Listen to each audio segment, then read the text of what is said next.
wabarakatuh. Nah, kali ini kita kedatangan pelatih renang dasar dari klub BA Shark. Nah, sebelum kita lanjut ngobrol nih, ada baiknya kita perkenalan dulu nggak sih? Nah, dengan saya sendiri, Dea Angelina, dan rekan saya Rupawati Junadi, saya Zulia Brotua ini, dan saya Mutia Sudrahisa, pelatih renang dasar dari klub BA Shark. Kak Mutia, katanya kerap disapa Kak Imu ya. Nah, selain jadi pelatih renang, sekarang ini apa sih kegiatan kakak yang paling dominan sekarang ini? Paling dominan sih kuliah ya. Oh, kuliah. Itu kan. Semester berapa Kak kuliahnya Kak? Sekarang dalam semester 5, hampir habis semester 5. Udah mahasiswa akhir ya. Mendekati ya dengan mahasiswa akhir. Nah, kapan kakak pertama kali tertarik untuk bisa menjadi pelatih renang Kak? Kalau tertariknya itu udah lama ya, cuma terrealisasikan baru setahun yang ke depan ini. Tertarik di dalam dunia air ini pada saat saya tuh mulai tes jadi abdi negara. Di sana tuh saya mulai bergerak tuh. Kabur nih ceritanya nih. Pernah pakai kemeja putih nih, pernah batik pun pernah sampai batik.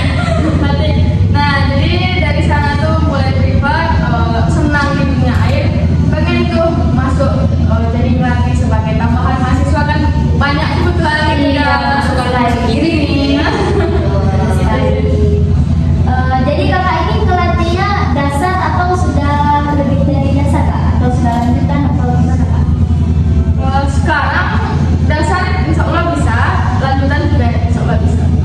Luar biasa ya teman-teman, Kak Ibu ini. Emang segitu seharusnya anak olahraga ya kan? Bisa semua. bisa semuanya. Nah, kalau sekarang berapa banyak anak murid kakak yang kakak bina? Atau enggak aja. Ya, Untuk sekarang privat tuh lagi ada 4 orang ya. 4 orang. lumayan banyak ya Kak. Yang pertama tuh si Arya umur 13 tahun. Habis itu si siapa namanya? Amar tuh 4 tahun, sama si Hafsah 7 tahun. Satu lagi tuh si Kalisa juga. Keren ya kakak ya, udah mahasiswa akhir tapi masih banyak anak yang dibina. Tuh ngatur waktunya itu ya susah juga ya Kak ya. Sempat juga nih. Sempat sih. Semalam kakak melatih kan. Semalam sempat tidur. Yang penting jangan galau deh. Nah, masuk ke topik kita, topik utama kita yaitu Tentang program ini. Udah kan kakak ini sudah banyak ya yang kakak bina.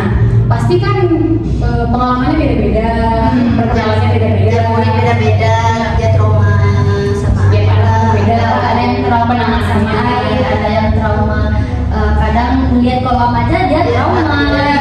Kan? Masukin kepala ke dalam air aja dia trauma, dia bilang dia pernah tenggelam gitu. Gimana cara kakak mengatasinya gitu? Kalau dapat muridnya dapat murid Sebagai pelatih renang nih, gimana cara kakak? Sebagai pelatih sih yang pertama tuh kita kenali dulu kan trauma anak ini di mana. Contohnya kayak kemarin tuh ada traumanya memang di kolam renang, ada juga yang di laut.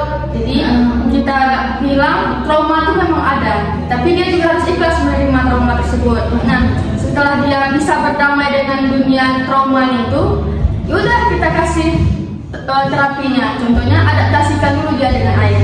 Setelah beradaptasi, dia bisa beradaptasi dalam air. Langkah selanjutnya itu bertahap berani masukin kepala. Nah, setelah berani masukin kepala, kita ajarkan tuh pernafasan di dalam air. Ambil melalui mulut, keluarkan melalui hidung. Nah, setelah dia berani kayak gitu, kita coba dia suruh tahan nafasnya di dalam air sekira dari 5 detik, kasih lagi yang paling lama tuh minimal 10 detik. Nah, setelah dia bisa kayak gitu, langkah selanjutnya refleksi di dasar kolam. Nah, contohnya itu dia bisa duduk di dasar kolam, tapi kita pegang, yakinkan sama dia kalau dia berada di dasar kolam tersebut dia nggak akan tenggelam. Nah, kita juga sebagai pelatih itu juga harus meyakinkan trauma ini tidak akan membunuh dan air juga tidak akan membunuh.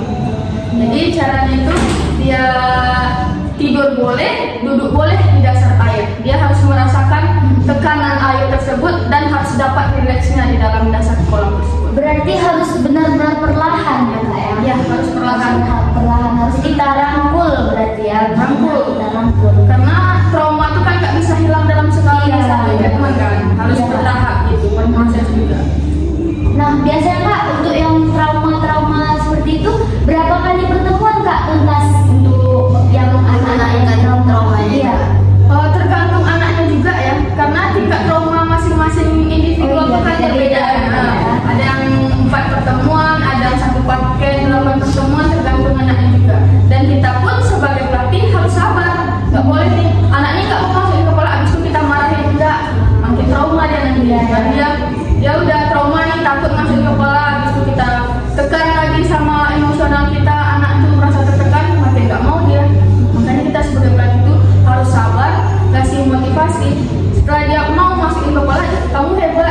dia sedikit gitu. Apresiasi terus ya, gitu. biar mau latihan terus.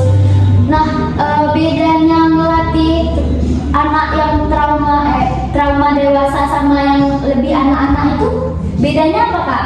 Kalau trauma dewasa itu ya mungkin ibunya lebih banyak ke enggan ya, enggan. Tapi kalau yang ke anak-anak ini lebih ke nggak mau Kak, nggak mau, memang harus dirangkul dari nol tuh. Itu kesabaran ekstra banget tuh. Tapi kalau Ekstra sabar ya, Kak, ekstra ya? sabar. Kalau ibu-ibu tuh kita bisa arahkan kan, ibu-ibu ini juga bisa udah berpikir kan dewasa gitu kan. Trauma ini nggak akan membunuh kita gitu. Ada caranya kita kasih refleksinya kayak gitu. Waduh, kita nih dapat banyak ilmu nih dari Kak Ibu nih. Nah, selanjutnya gimana sih cara Kakak Melatih anak yang nggak bisa menjadi bisa gitu. Oke, melatih anak yang nggak bisa jadi bisa tuh sebetulnya ya kita sebagai pelatih tuh harus punya fondasi dulu. Contoh yang fondasi yang saya maksud nih, anak ini kan masuk dalam pertemuan pertama kita lihat tuh dia bisa perkembangan berenangnya sampai mana. Oke, kita juga harus menentukan tujuan anak ini sebagai renang dia sebagai sekedar berenang atau nanti mau lanjut sebagai prestasi kan. Setelah dikasih fondasi kita atau fondasi tersebut, kita ajarkan secara bertahap. Maksudnya bertahap itu kan nggak mungkin kita ajarkan kaki hari ini, tangan juga hari ini, pernapasan juga hari ini, nggak bisa kayak gitu. Harus bertahap. Biar anaknya rileks juga. Kalau dikasih satu-satu, misalnya hari ini khusus nih kaki aja kick dulu, anak itu enjoy nanti menikmati. Tapi Kak, ada juga loh anak yang misal nih kalau satu kali pertemuan, 2 kali pertemuan belum masuk ke inti. Contohnya aja saya nih ya Kak ya. Saya itu kayak gampang bosan gitu Kak. Misalnya minggu pertama saya diajarin pernapasan, minggu kedua diajarin kaki. Saya tuh maunya Kak langsung aja saya bisa berenang gitu Kak. Itu cara mengatasinya gimana itu Kak? Nah, caranya anak yang gampang bosan itu tinggal kita variasikan saja latihannya. Kan anak renang banyak nih, khususnya buat anak-anak kita. Ada yang bergambar, ada yang enggak, cari yang bisa menarik perhatian mereka. Karena pada umumnya anak-anak tuh fokusnya ya dari learning to train itu fokusnya 15 menit sampai 30 menit untuk learning to train. Jadi dalam 30 menit itu kita sebagai pelatih harus gimana sih anaknya dalam 30 menit waktu fokusnya ini kita manfaatkan dari karena anaknya kan masih dunianya bermain. Di dalam 30 menit itu kita aplikasikan. Contohnya pada saat teknik pernapasan kita pakai uang koin, suruh anaknya ngambil di dasar kolam, otomatis kepalanya masuk. Iya jadi ya. Sambil bermain. Iya, bermain. Diaplikasikan. Sambil menyelam minum air. Nah, diaplikasikan kayak gitu. Nah, setelah bertahap itu kasih motivasi lagi sama anaknya. Jadi anaknya kalau hatinya senang, udah pun senang untuk belajar, kasih motivasi lagi. Habis itu setelah diajarkan bertahap, tangan, kaki, sama pernapasan, kita koordinasikan tuh nanti. Kita koordinasikan dan kita pun sebagai pelatih harus jadi teladan yang baik buat anak ini. Contohnya, etika aja di dalam kolam renang, anak mau pipis, kita suruh pipis di kolam aja. Padahal itu kan dilarang. Nah, kita harus mengajarkan itu sama anak tuh. Kalau mau buang air besar, buang air kecil harus ke WC. Nah, kita harus jadi teladan yang baik untuk anak tersebut. Itu sih. Oh, gitu ya. Jadi itu mungkin pengalaman yang Kak Imuk ceritain sama kita semua ya teman-teman. Mungkin untuk paling cepat nih Kak, untuk anak yang nggak bisa jadi bisa, berapa kali pertemuan sih Kak? Nah, tergantung juga ya, tergantung motorik anak nih bagaimana. Contohnya motorik anaknya masing-masing individual pasti berbeda. Kalau pengalaman Kakak yang paling cepat itu berapa pertemuan Kak? Yang paling cepat itu yang pernah saya pegang itu 2 pertemuan dia udah bisa berenang. Tergantung anaknya juga. Itu gaya apa Kak? Gaya dada. Oh gaya dada. Untuk dasar pertama kali gak ada tadi dulu ya. Tergantung di mana pelatihnya mau, tapi kalau yang ilmu yang saya dapat sebaiknya diajarkan itu kan gaya bebas terlebih dahulu. Karena gaya bebas punggung sama pupu dia tuh selaras sejalan. Jadi kalau dia udah bisa bebas, gaya dadanya ikut. Tapi kenapa di dalam klub diajarkan gaya dada duluan? Karena untuk penyelamatan anak itu nanti di dalam air. Untuk lebih cepat ya Kak ya, untuk cepat Iya, maksudnya kan ini kan anaknya berenang nih, habis itu panik dia kan, dia bisa menggunakan tangannya tersebut untuk mengapung. Untuk refleks gitu ya. Iya, Lewat otomatisasinya nanti. Tapi kalau gaya bebas diajarkan untuk anak learning to try, dia panik kan, otomatis tenggelam dia nanti. Ini harus apa sih kan kaki renang kan kayak gitu. Iya, iya. Ini harus apa sih selain ini gitu. Gitu. Nah, ini Kak kan dari dua topik itu tuh kan kita udah membahas nih yang nggak bisa berenang menjadi bisa, sama yang trauma, dari trauma bisa sembuh. Nah, kalau yang trauma ini nih berapa kali pertemuan nih Kakak bisa menyembuhkan trauma ya?